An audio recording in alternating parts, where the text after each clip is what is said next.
Hey guys, today we're talking about one of the most mind-blowing, rage-inducing, and honestly hilarious school experiences I've ever had. Dumb school rules, you know the ones. It's the kind of rules that made absolutely no sense, left everyone confused, and somehow made school even worse than it had to be. I'm talking about stuff like no red ink allowed, band hugging, only one squirt of soap policies, and hall passes that looked like toilet plungers. Yeah, it gets weird.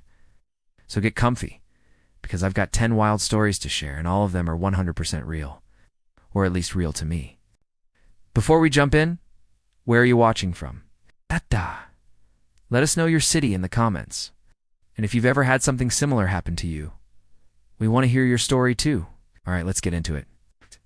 Let me tell you about the year I nearly got suspended for chewing gum. Yep, gum, minty, sugar-free, middle of math class gum.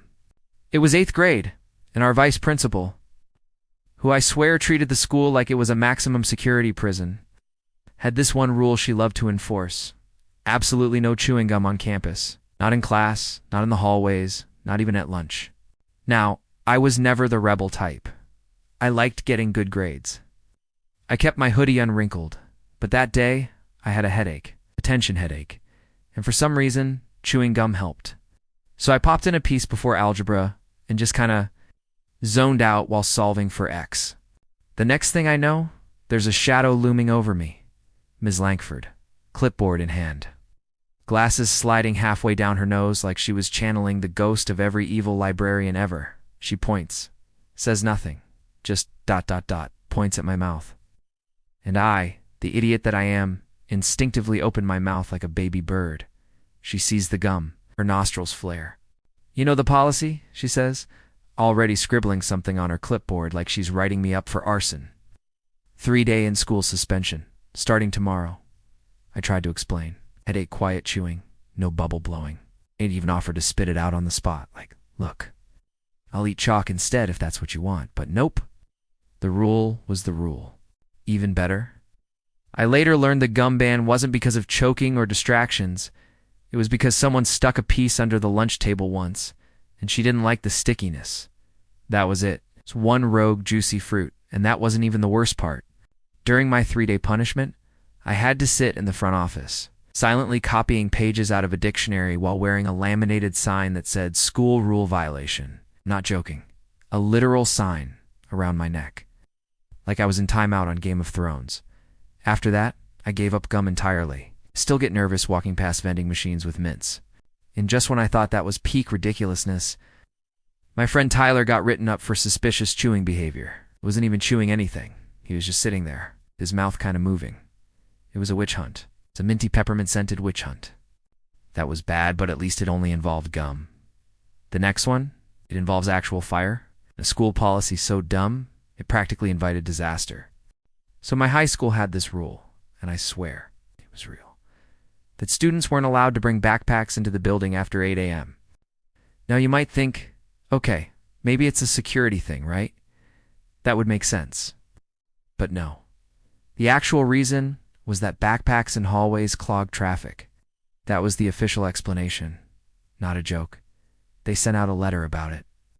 I remember because my mom thought it was satire, but this wasn't The Onion. This was Jefferson High. The system they came up with was even dumber. If you got to school before 8 a.m., you could carry your backpack around all day. But if you got there at, say, 8:01, you had to go drop it off in your locker and carry everything in your arms like you were auditioning for some academic version of Ninja Warrior, which brings us to the incident. One day, I missed the bus. My mom dropped me off at 8:03. I checked my watch. 2 minutes past the magic cutoff. So I followed the rule, went to my locker, crammed my backpack in, and grabbed what I thought I'd need for the next 3 classes. Binder, calculator, copy of Mice and Men, a science folder, and a Chromebook. Arms absolutely full. Like wobbling dash down, dash the dash hall, can't open my locker, paper slipping through my fingers full. That would have been fine, except I also forgot that I had a lab that day. So I get to chemistry, juggling my stuff, trying not to drop my Chromebook on the gas valve setup. We're doing this experiment involving magnesium ribbon and Bunsen burners. Real standard stuff, and I set everything down just long enough to grab goggles from the back cabinet. And I kid you not, someone else's Chromebook also perched precariously on the same lab table. Slides off, knocks into mine, and the edge of mine taps the gas valve, which hadn't been fully closed. It twists open just enough to start hissing. The smell hits me immediately. My partner panics, yells gas. And the teacher goes into emergency mode. She pulls the alarm. The fire department shows up. We all get evacuated to the football field. Turns out it wasn't a full leak, just a minor one. But still, they shut the gas system down for 2 days. And do you know what the principal says at the all-school assembly afterward? This is why the no backpack policy is important. You must remain vigilant. Vigilant. I nearly turned into a human fireball because I couldn't carry a bag like a normal person. After that, I started showing up at 7:59 every day just to avoid being a mobile book tower. I still can't believe that rule lasted 3 more years. And yes, someone did fall down the stairs once because they were carrying a French horn and a laptop. If that wasn't ridiculous enough, the next rule somehow made less sense and involved how many times you were allowed to go to the bathroom. Spoiler alert, not very many. Okay, so here's one that truly messed with my sanity and my bladder. Junior year, our school rolled out this thing called a Bathroom Accountability Initiative. Basically, they gave each student 5 bathroom passes for the whole semester. Not 5 per class. Not 5 per month. 5 total. Each one was a little carbon copy slip of paper, like a raffle ticket. Teachers had to sign and date them. Once you've used them up, that was it. You were cut off. No more bathroom privileges unless you had a doctor's note or some kind of divine intervention. At first, I thought they were joking. Like, how do you enforce this? You're gonna station a guard outside the stall. Well, apparently, yes. Because 1 week later, I saw this kid, Marcus, try to go to the bathroom during English.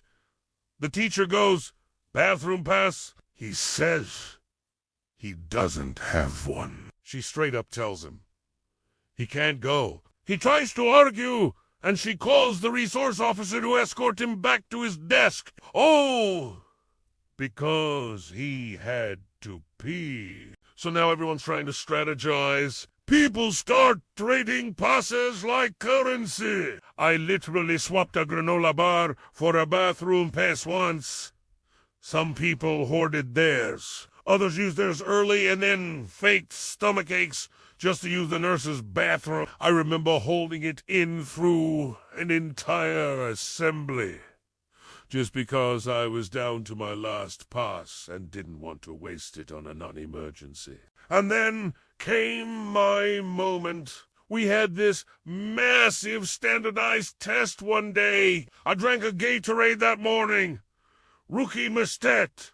And midway through the test, I feel it.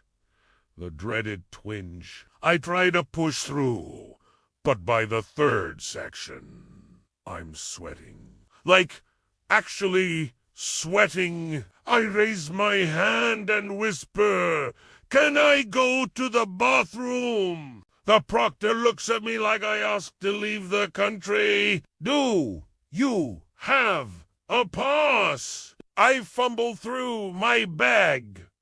Nothing.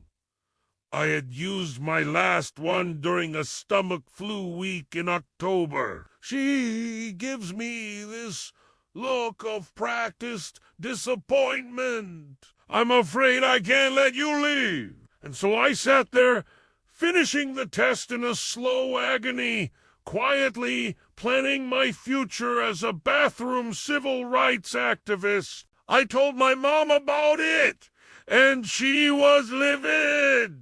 She called the school board, wrote a letter, the whole 9 yards. The policy stayed in place another 2 years. Then someone's mom posted about it on Facebook, and the local news got involved. Suddenly, the school re-evaluated the strategy. I just think it's wild that I can't remember anything from but I vividly remember the exact bathroom stall I cried in after nearly wetting myself at age 16.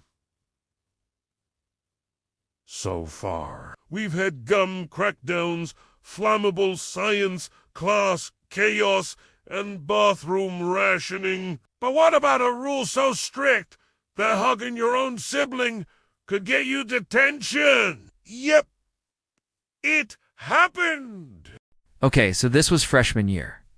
I had just started at this brand new high school, and right from day one, they made a big deal out of the zero contact policy. And when I say zero, I mean zero. No handshakes, no high fives, no pats on the back, no hugs, not even between family members. They explained it during the welcome assembly.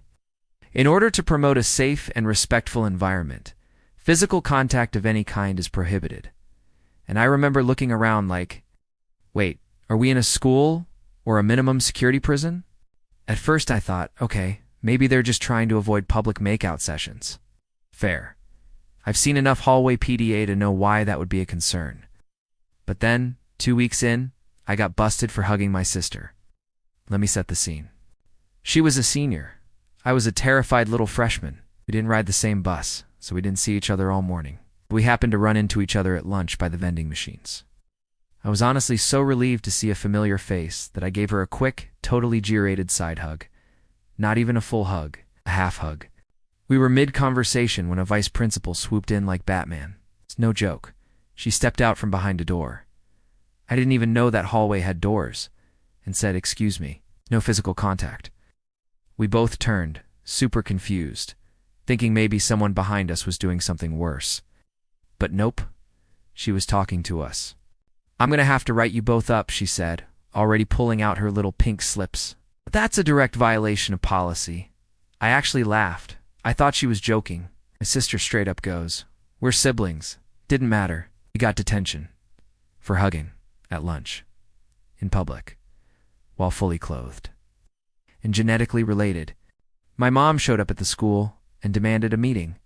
The vice principal doubled down and said we have to apply the policy equally or it won't be effective.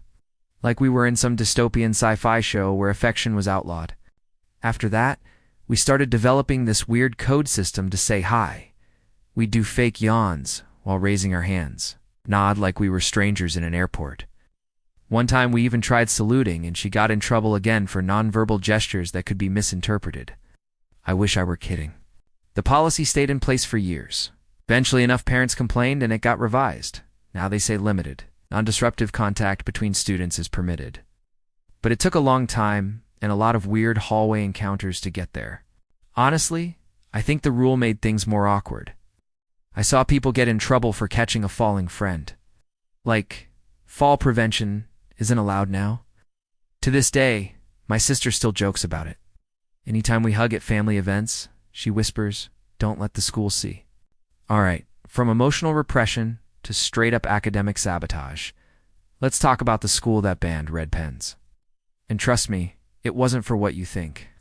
This happened in 10th grade, in what was supposed to be the most academically rigorous English class offered. Our teacher, Mr. Kendrick, was intense but fair. His thing was grading fast and thoroughly, and he always used red pen. Real classic teacher energy. He said it helped students easily see corrections and feedback.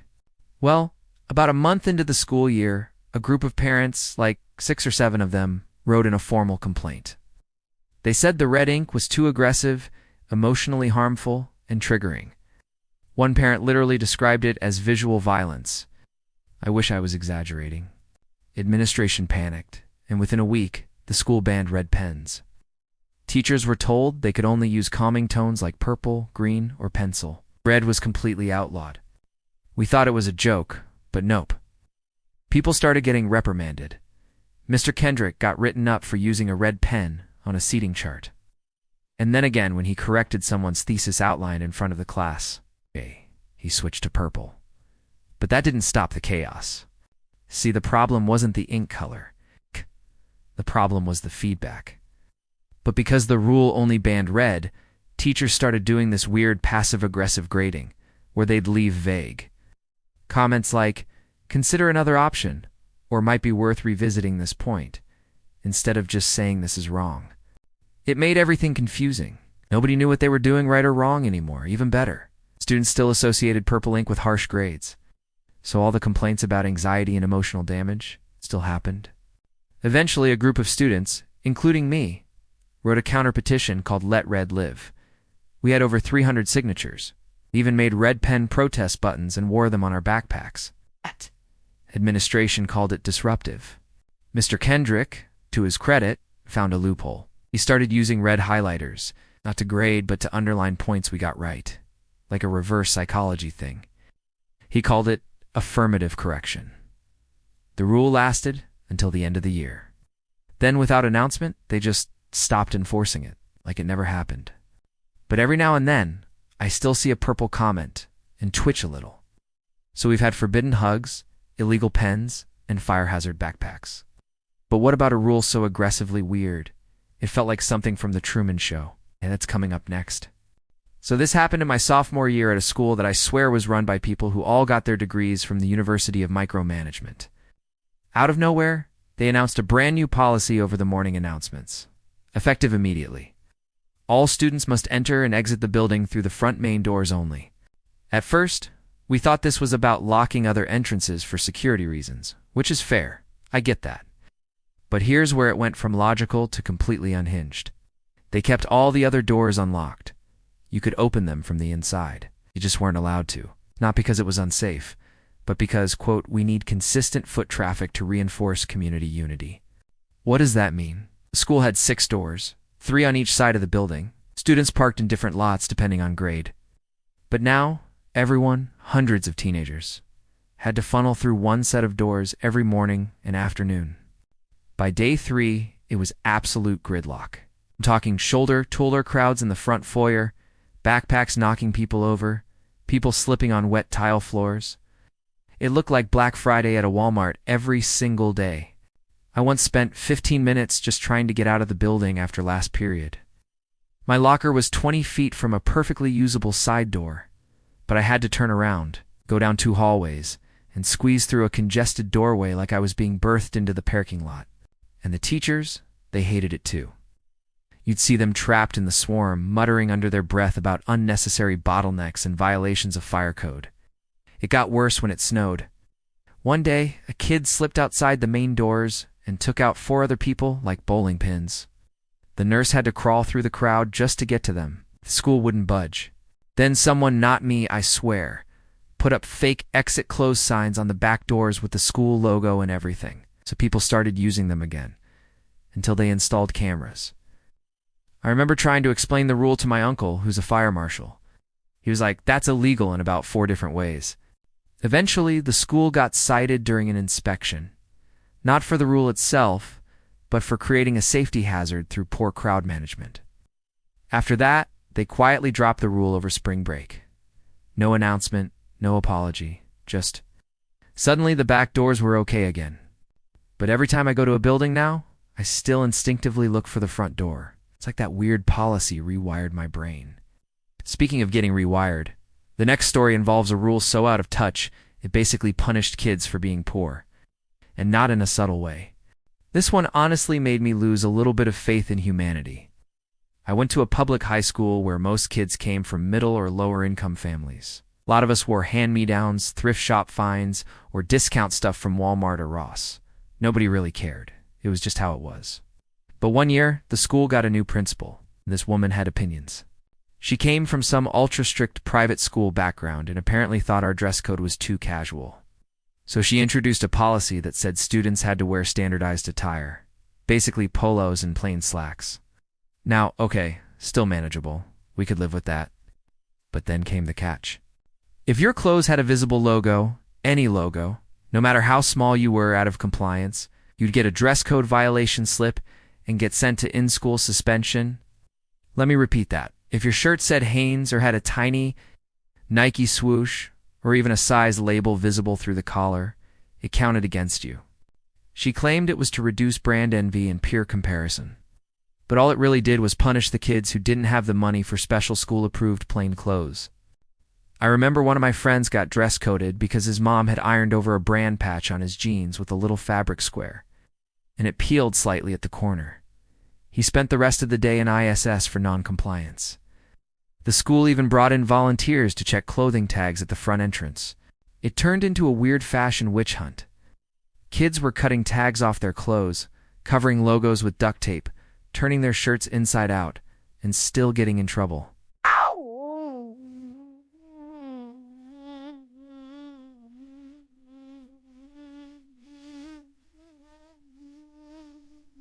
But here's the best part. One day, our entire football team showed up wearing their new warm-up hoodies. They were emblazoned with the team logo, sponsor names, and an Adidas badge. Guess what? No dress code violations. They were told spirit wear is exempt. So let me get this straight.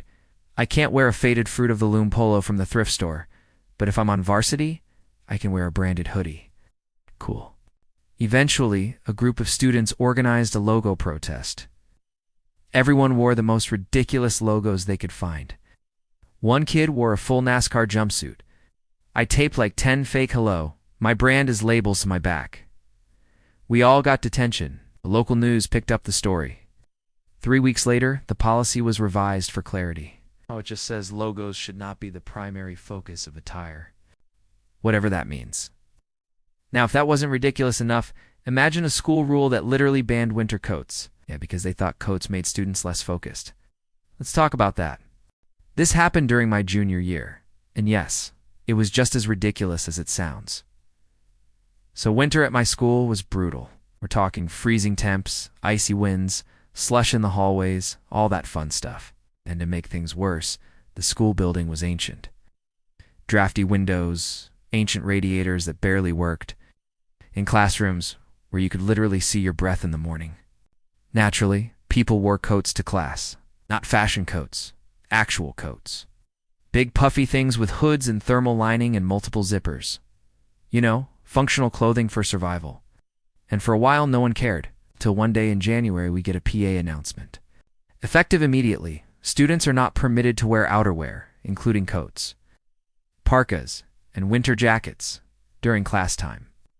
All such items must be stored in lockers before first period. And that was it. No explanation. Just cold air and authoritarian vibes. It took maybe 30 seconds for the confusion to set in, because half of us couldn't fit our coats in the lockers. Some people didn't have lockers. Let's be honest. Some of those coats were the lockers. They were like wearable sleeping bags. So we all start whispering, wait, why? Eventually, word got around that the rule came from one teacher who complained coats were a visual distraction. Apparently, he said, when a student wears a bulky jacket, it disrupts the silhouette of the classroom. Sir, the silhouette? Another teacher claimed it was a safety issue. You know, that someone could hide contraband in their coat. But if that were the case, why let us wear backpacks literally big enough to fit a toddler? The worst part? They didn't adjust the heating system, so classrooms stayed freezing. But now we had to sit in them with just a hoodie and some regret. I remember watching this poor kid shivering in the back row wearing just a short sleeve. Uniform polo because he hadn't known the new rule and didn't have a sweater underneath. He wrapped his arms inside his shirt like a penguin. Ow. The teacher just kept teaching. We tried to push back. People started layering ridiculous amounts of clothing underneath, like 3 hoodies and a bathrobe, just to stay warm. Some brought blankets. One kid wore a Snuggie and said, "It's a sweater with sleeves." They still wrote him up. Eventually, a group of parents sent an angry letter. One mom included photos of a classroom thermometer reading 52 degrees Fahrenheit. OSHA guidelines recommend at least 68 degrees Fahrenheit for workspaces. And our school was colder than some storage units. Only then did they make a half-hearted adjustment. Students may wear lightweight fleece or branded school sweatshirts in class, but heavy outerwear is still not allowed. Translation: buy our overpriced merch or freeze. To this day, I don't understand how anyone thought coats equals distraction was the hill to die on, especially when the distraction was watching your classmates try not to turn into popsicles. Okay, from the absurd to the truly tragic. This next rule wasn't just dumb, it actually hurt people. Let's talk about what happened when my school decided that students weren't allowed to call home for being sick. This one still ticks me off senior year. I was dealing with chronic migraines that would come out of nowhere, the school knew. My mom had signed medical forms, but the policy at the time said that students weren't allowed to use their phones to call parents from the nurse's office. Why? Because apparently personal phone use during school hours was a distraction. The nurse wasn't allowed to call either. She could email a parent, but only after checking with the principal's office. So let me get this straight. If I was actively throwing up or having a medical emergency, I had to wait for someone to email my mom and hope she saw it. One time, I had a migraine so bad, I couldn't see properly. The nurse sat me in a dark room, but said she wasn't authorized to contact my mom directly. She had to fill out a request to the office. The request got misplaced. I ended up sitting in that office for 2 hours with a throbbing head and no idea if anyone was coming. My mom was furious. She only found out when I finally texted her under the table, which technically broke the rules. I got a warning for unauthorized communication. Another time, a friend of mine had an asthma attack. She used her inhaler, but it wasn't working well, and she knew she needed her backup from home. The nurse said, "I can't call your mom, but you can wait here while we fill out the approval form." By the time they got clearance, it had been almost 30 minutes. Luckily, she was okay, but if it had been worse, it could have ended really, really badly. Parents finally staged a mini protest outside the front office. Signs, petitions, the whole deal. One dad, a paramedic, went off in a school board meeting about how this policy was actively endangering children. After that, the school quietly walked it back. They never admitted the rule was harmful, just that exceptions may be granted under special circumstances. But for a while, the message was loud and clear. If you got sick at school, you were on your own. Let's lighten things up a bit for our last one, because this final rule is the kind of dumb that makes you laugh and cry. It's the tale of a school that banned mechanical pencils. So this was back in middle school, and middle school is already weird enough without adding pencil policies into the mix. But one Monday morning, our math teacher hands us a new sheet of rules. At the very top, mechanical pencils are no longer allowed. We were all like, "What?" The teacher says, "Sorry guys, new school-wide policy." Psst, above me. Apparently, the administration decided mechanical pencils were too distracting. The clicking, the breaking leads, the tiny refill tubes, all of it had to go. We loved mechanical pencils. They made us feel fancy, grown up, efficient. You didn't need a sharpener. You didn't get splinters. They were just better. But now, contraband. We had to switch to old school wooden no, 2 pencils, which meant everyone constantly needed a sharpener. And guess what? School had like 2 working ones in the whole building. So lines started forming. Long, noisy lines of kids waiting to sharpen their pencil tips down to sad little stubs. To rebel, we started an underground pencil ring. I'm not even kidding. Kids were smuggling mechanical pencils into school and hiding them in their sock or behind their binders. We'd trade refills during lunch like they were illicit substances. "Yo, you got that 0.7 millimeters lead?" I even got caught once. The teacher heard a click, looked right at me, and just pointed silently toward the front. I had to surrender my Bic like it was a weapon. The official reason for the ban? They encouraged laziness. The logic was that, since you didn't have to sharpen them, you'd be more likely to doodle, click aimlessly, or not take notes seriously. Because nothing says focus learning like spending 6 minutes trying to shave a wooden pencil with a plastic sharpener shaped like a cow. By the end of the semester, the teachers had clearly given up. They'd pretend not to notice if someone clicked too quietly. Eventually, the policy just ... faded away. But to this day, I still pause before clicking a mechanical pencil in public. Like some hall monitor is going to bust through the wall yelling, "Graphite crimes." And that's it for today's stories. If you enjoyed these, do us a favor, hit that like button, subscribe, and click the bell so you never miss a video.